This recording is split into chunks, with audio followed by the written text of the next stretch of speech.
মায়ের কোলে গোপাল দুলিনি, দোলে না, দুলবে না। কোন মায়ের কোলে দুলছে?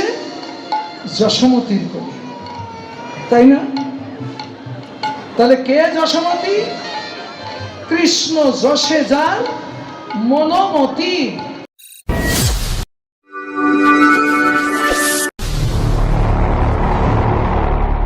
সেই হলো মা যশোমতী। তাহলে এখানে তো আমরা কোন যশে মনমতি? মায়েরা নিজের দিকে দেখেন, কোন যশে আমার মনমতি? প্রত্যেকটা মানুষের একটা করে মন আছে। এই মনটা কোন দিকে ধাপিত? নিজের দিকে নিজে দেখলে কারো কাছে জিজ্ঞাসা করা লাগবে না। জিজ্ঞাসা করার মতো কিছু আমি কীর্তন গাই না, একেবারে প্রাঞ্জল ভাষা,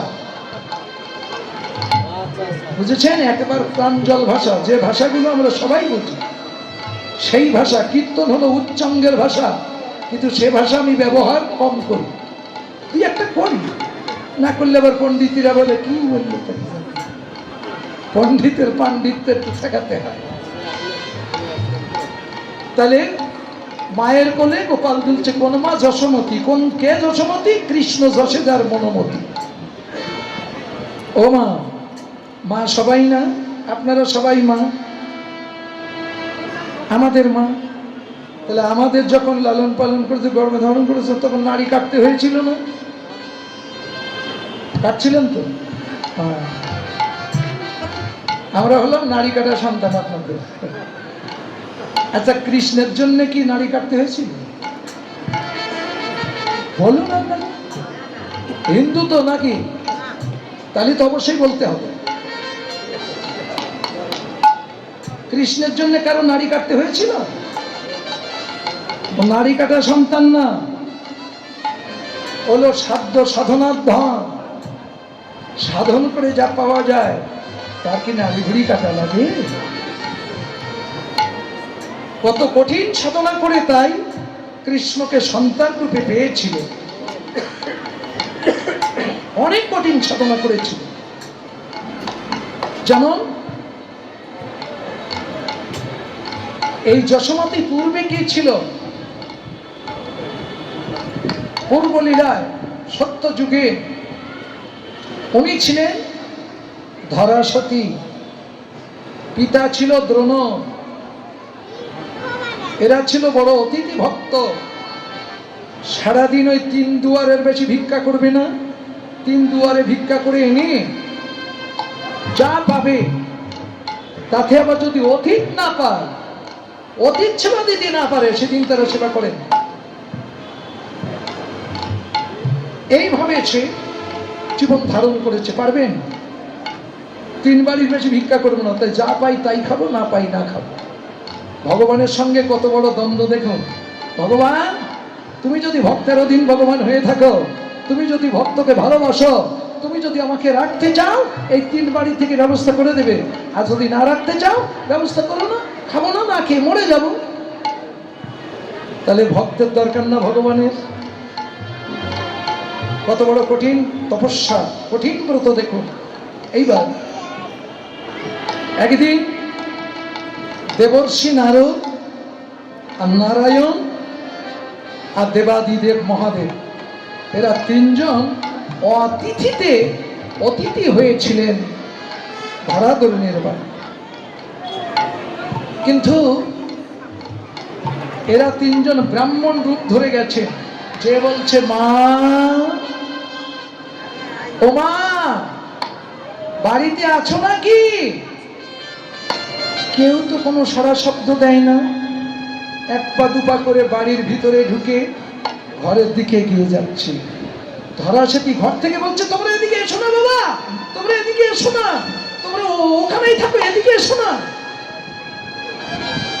কেন গো মা, আমাদের আসতে নিষেধ করছো কেন? দেখো বাবা, তোমরা ওখানে দাঁড়িয়ে থাকো, আমি বলছি। বাবা, আমরা যেমন সুখে আছি জানো, আমরা স্বামী স্ত্রী 2 জনের একখানা বসন,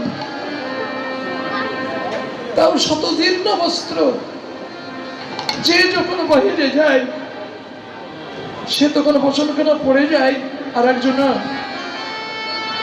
নগ্ন বেশে ঘরের মধ্যে বসে থাকি। তা আমি যে অবস্থায় এসেছি বাবা, তোমরা আমার কাছের দিকে এসো। তখন বলছে, ও কৃষ্ণ ভক্তের এত কষ্ট, এত দুঃখ। ওদের গান থেকে একখানা উত্তরীয় ওড়না নিয়ে জানালা রন্ধ্র দিয়ে বলছে, মা এই বসনখানা ধরো, এইটা পরিধান করে তুমি চলে যাও। মনে করছেন দেখছেন আমি কি সেই পাগল নাই? মানে কি আটটা দেখা দেখা, এই নাও ধরো, এই বসনটা পরিধান করে তুমি বাহিরে এসো। বসনখানা নিয়ে ধারার সাথে পরিধান করে চড়িয়ে মরিয়ে এসে বলছে, বাবা, বলছে, হ্যাঁ গো মা, আমরা আজকে তোমার বাড়িতে তীর্থ গ্রহণ করব, আমরা অতিথি। শুনেছি তোমরা নাকি অতীত ভালোবাসো, অতীত সেবা দাও। হ্যাঁ বাবা, তা তোমরা একটু অপেক্ষা করো। শোনো মা, কালকে একাদশী করেছিলাম, তাই একাদশীর পালন সারব, তো তাই তোমার কাছে এসেছি, আমাদের পালন করাও, এই ভিক্ষা চাই। বাবা একটু অপেক্ষা করো, আমার স্বামীকে যে বলি, আমার স্বামী এক্ষুনি ভিক্ষায় চলে যাবে।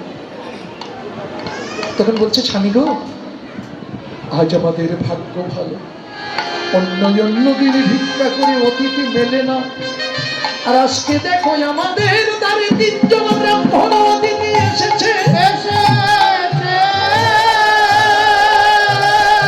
স্বামী গো,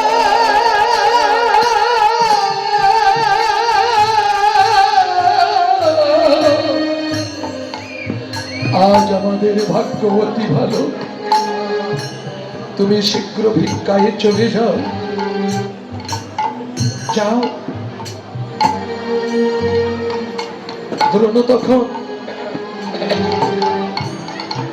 ভিক্ষার ঝুলিটা কাঁধে নিয়ে ভিক্ষায় বেরিয়েছে। 3 বারের বেশি ভিক্ষা করবে। এদিকে অতিথিগণ বলছে, মা, আমরা তো কাল একাদশী করেছি, তুমি এক কাজ করো মা, আমাদের 3 জনকে 3টি তন্ডুল দাও। তন্ডুল মানে চাউল। 3 জনের 3টি চাউল দাও আর 3 গ্লাস জল দাও, আমরা টাইম মতো পারণের কাজটা সেরে ফেলি। তারপর তোমার স্বামী যখন ফিরে আসে, যখন খুঁজি তখন তুমি আমাদের খেতে দিবে। বলছে, বাবা, 3টি চাউল আমার বাড়ি নাই। 3টি চাউল নেই না, 1 খানা চাল নিয়ে এসো, 3 ভাগ করে 3 জনের দাও। তাও নেই। কি সংসারই করো তোমরা, একটা চাল পাওয়া যাবে না তোমাদের বাড়ি? বলছে, বাবা, আমাদের ধর্মটা কি জানো? যেদিন যাহা ভিক্ষা করে পাবো সেদিন তাহা খরচা করে ফেলবো, আগামী দিন খাবো বলে কোনো কিছু রাখার ধর্ম আমাদের নেই। আগামীকাল কি খাবো এটা কোনোদিন আমরা সঞ্চয় করিনি, করি না, করব না। সঞ্চয়ের আশা আমাদের প্রত্যেকের আছে না? এমন সঞ্চয় করে রেখেছি সারা জীবন বসে খাবো, তা ভুলাবে আছে না? আর ভগবানকে ভালোবাসলে এই যে যারা এদিকে সঞ্চয় রাখে, পার্থিব মায়াময় জগতের সঞ্চয় তারা করে না। তা বলছে, আসুক দেখি কখন আসে। দ্রোণ প্রথম দুয়ারে যেয়ে বলছে, মা ভিক্ষাং দেহি। ওই গৃহে গৃহবধূ মানে নূতন বৌমা বাসি চুলার থেকে ছাই উঠাচ্ছিল। এখন কাঠখড়িতে রান্না করে না পল্লী গ্রামে, বাসি ছাই ফেলে সকালবেলা।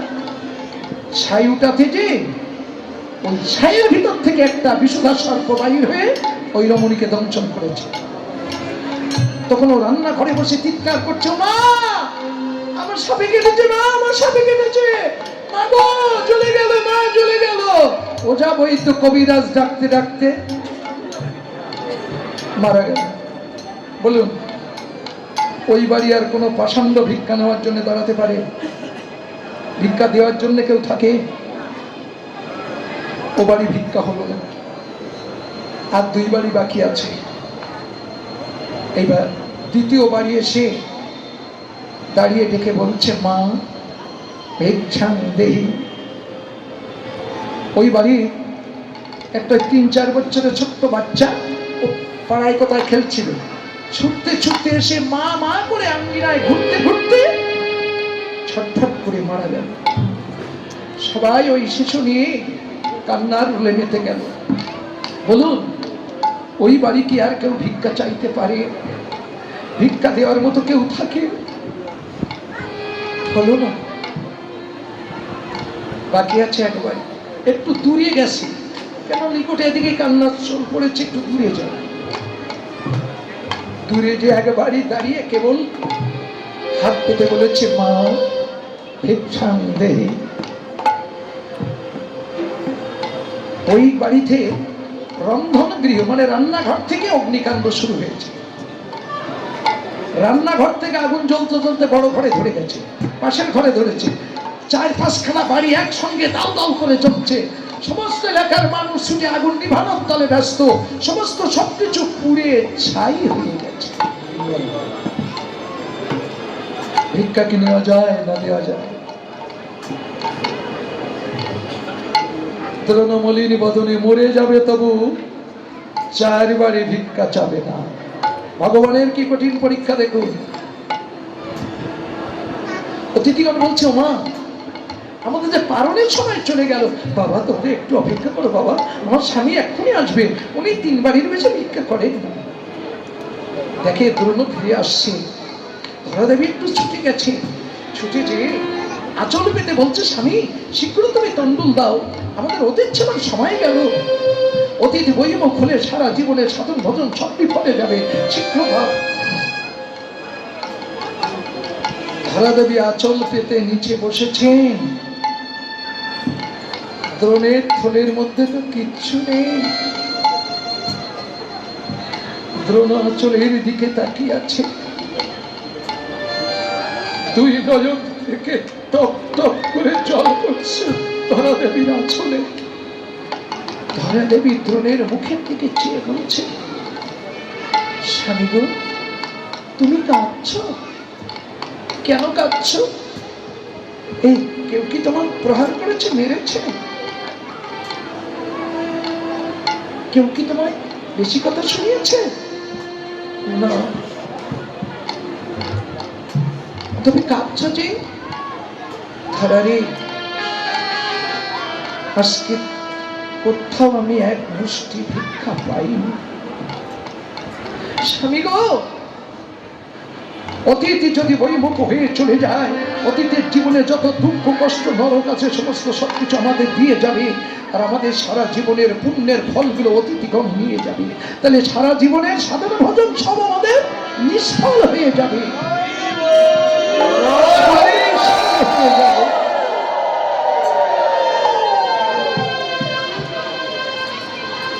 এখন কি করব? ধারা আমি তো তোমার স্বামী, আমি অতীত ছিল দিতে পারিনি, আমার ব্রত আমি ভাঙতে পারবো না, তাই আমি স্বামী হয়ে তোমাকে অনুমতি দিচ্ছি, যা করে হোক তুমি অতীত ছিল দাও। যদি সতীত্ব বিসর্জন দিয়ে যদি অতীত সেবা দিতে হয় তুমি দাও। ধরা দেবী বলছে, হে ভগবান, এ কথা শোনার আগে তুমি আমার মৃত্যু দিলে না কেন? আমার যদি মৃত্যু হয়ে যেত এই কথা শুনতে হতো না। স্বামী কতটা অসহায় হলে তাই এমন কথা স্বামী বলতে পারে? তারা দেবী বলছে, না না, ছরমের চেয়ে মরণ ভালো, এবং আর আমি কাউকে দেখাবো না। আমি সরোবরের জলে ডুবে প্রাণ বিসর্জন দেব। অতীতের সামনে খালি হাতে আমি কোনোদিন যেতে পারবো না।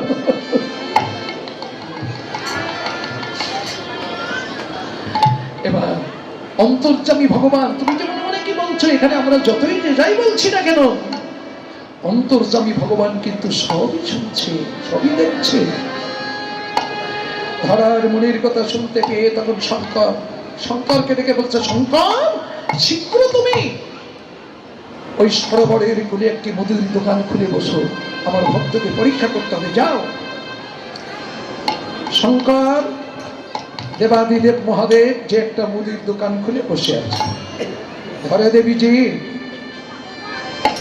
কলসির গলায় বসন বেঁধেছি আর নিজের গলায় বেঁধেছি, বেঁধে কেবল ঝাঁপ দিতে যাবে, অপর করে দেখে একটা ছোট্ট মুদির দোকান।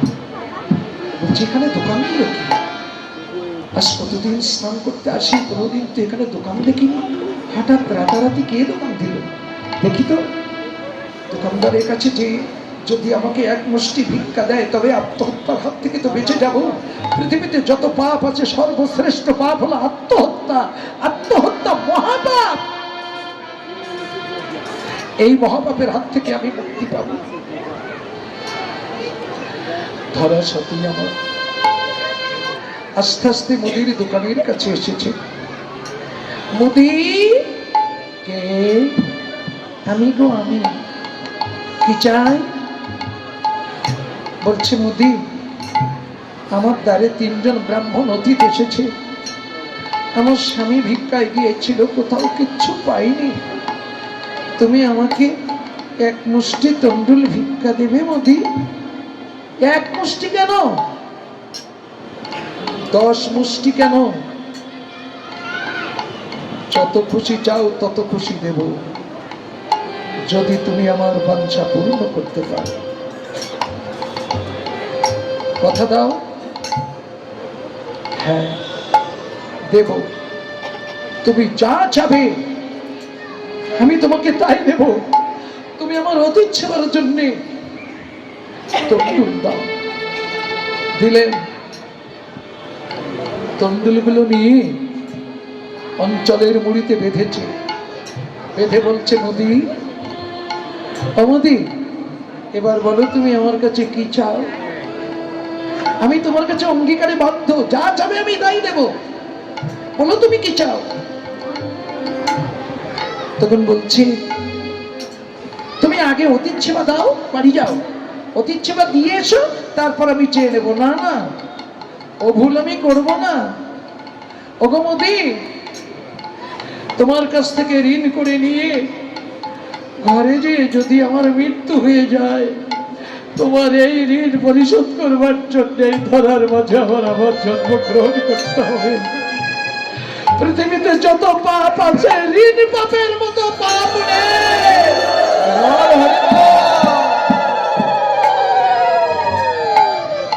ঋণ করলে শোধ করা লাগবে, এ জন্মে না করো, পর জন্মে যে কোনো ভাবে তোমাকে শোধ করা লাগবে। তখন বলছি, যা চাবে তুমি এখনই চেয়ে নাও। মুদি তখন হাস্যবদনে বলছে, ধরা, ও ধরা, তোমার বক্ষ পরিতে 2টি পয়োধর আছে না, আমি একটু স্পর্শ করতে চাই। তখন বলছে, ওরে মুদি, এত কিছু থাকতে আমার দেহের এক পিণ্ড মাংসের উপরে এত লালসা জন্মেছে, তো সতীর দেহ তো পরশ করতে দেব না, স্পর্শ করতে দেব না। ও মুদি, তুমি শুধু পরশ করবে কেন? তুমি একটা কাটারি দাও, আমারে মেটে দেব, আমি আজ কেটে দিব, মেটে দেব, কেটে দিব,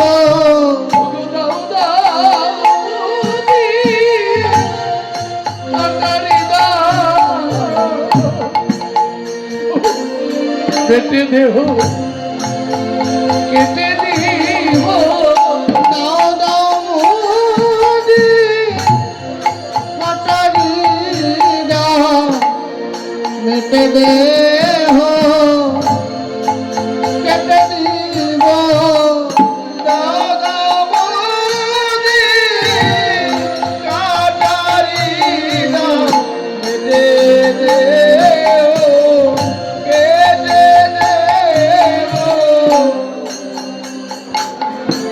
থাকার উপরে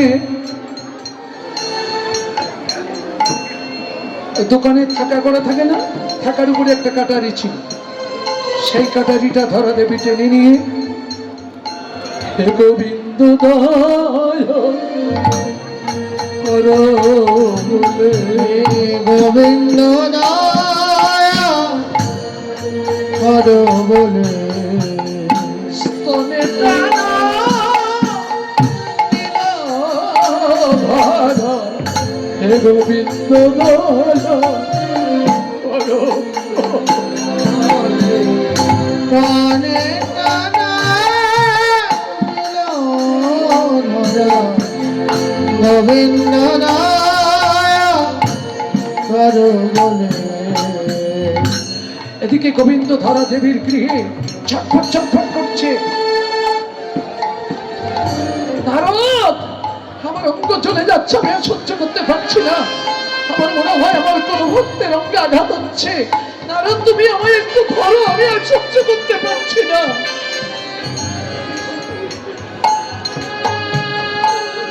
স্তন কর্তন করে ক্ষত স্থানে অঞ্চল চাপা দিয়ে বলছে, আমার শরীরে যত রক্ত আছে সব বেরিয়ে যাবি অতীত ছেবার পরে। অতীত ছেবার আগে জানো এক ফোঁটাও রক্ত বাহির না হয়। সতীবাক্য লঙ্ঘন হলে কোনো ধর্ম থাকে না, মণিবাক্য লঙ্ঘন হলে কোনো শাস্ত্র থাকে না। ক্ষত স্থানে অঞ্চল চাপা দিয়ে বলছে, নদী ধরো, মা বলে স্তন পান করো। কর্তৃত স্থান মুদির হাতে দিয়ে ধরে দেবী তণ্ডুল নিয়ে ঘরে এসে অন্ন ব্যঞ্জন রন্ধন করে অতীতের কোলে গিয়ে ফিরে আসবে। আর রুধি বাধা মানছে না, এক ফোঁটা রুধি ওই থালার থারি পড়েছে। অতিথিগণ হাতছাড়া মেরে উঠেছে। ধরা, দাঁড়াও, তুমি অতীত সেবা দিতে জানো? হ্যাঁ জানি। অসৌজ অবস্থায় তুমি অতীত সেবা দিচ্ছ কেন? আমি তো অসৌজ নই।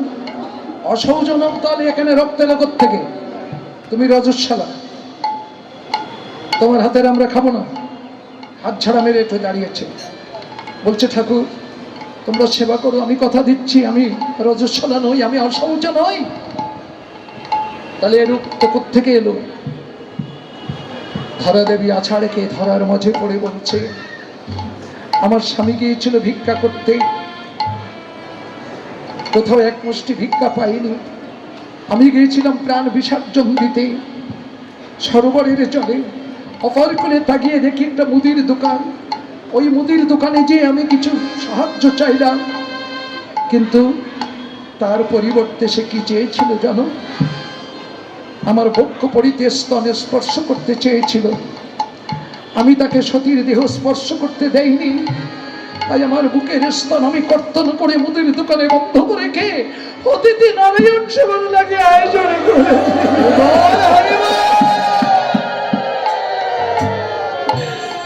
সেবাদা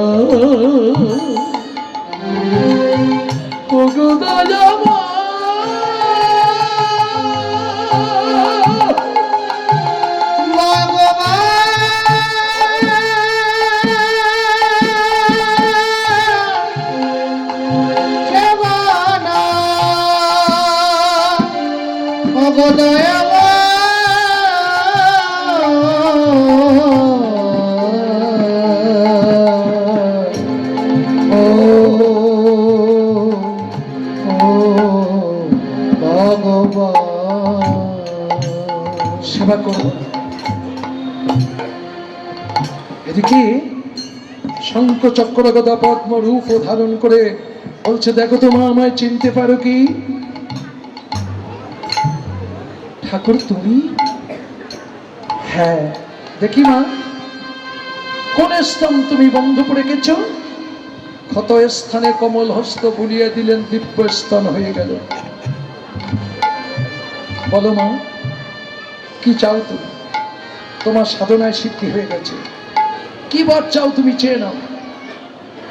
বলছে গোবিন্দ, বর যদি তুমি দেবে তবে সেই বর দাও যে বুকের স্থান মুদির দোকানে বন্ধ করে রেখে অতিথি নারায়ণ সেবার লাগিয়ে আয়োজন করেছি। বুঝতে পারছো তো? অতিথি নারায়ণ, সেই অতিথি নারায়ণ সেবার লাগিয়ে আয়োজন করেছি তোমাকে যেন সন্তান রূপে কোলে নিয়ে এই স্তন দুগ্ধ যেন তোমার বদনে দিয়ে আমার নারী যেন আমার এই দেহটাকে যেন আমি গোবিন্দ সেবায় লাগাতে পারি। আমি আর কিছু চাই না। জানো না কত কঠিন সাধনা করে তাই সন্তান রূপে ভগবানকে পেয়েছে। আমরা হলাম আপনাদের কামের ফসল। বুঝতে পেরেছেন? এটা কাম কামনার খেলা খেললে সব হয়। আর কীর্তন হচ্ছে যে জগতে, ওটা হলো প্রেমের ফসল। ওটা প্রেম ভক্তির সাধন না করলে ভগবানকে সন্তান রূপে পাওয়া যায় না। বুঝতে পেরেছেন? তাই বলছি, মায়ের কোলে সেই বাৎসল্য মায়ের প্রেমময়ী মায়ের কোলে বসে গোবিন্দ দুলছে আর ননি খাচ্ছে। হেন কালে চিদা মেলনিকে করে চিদা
গেল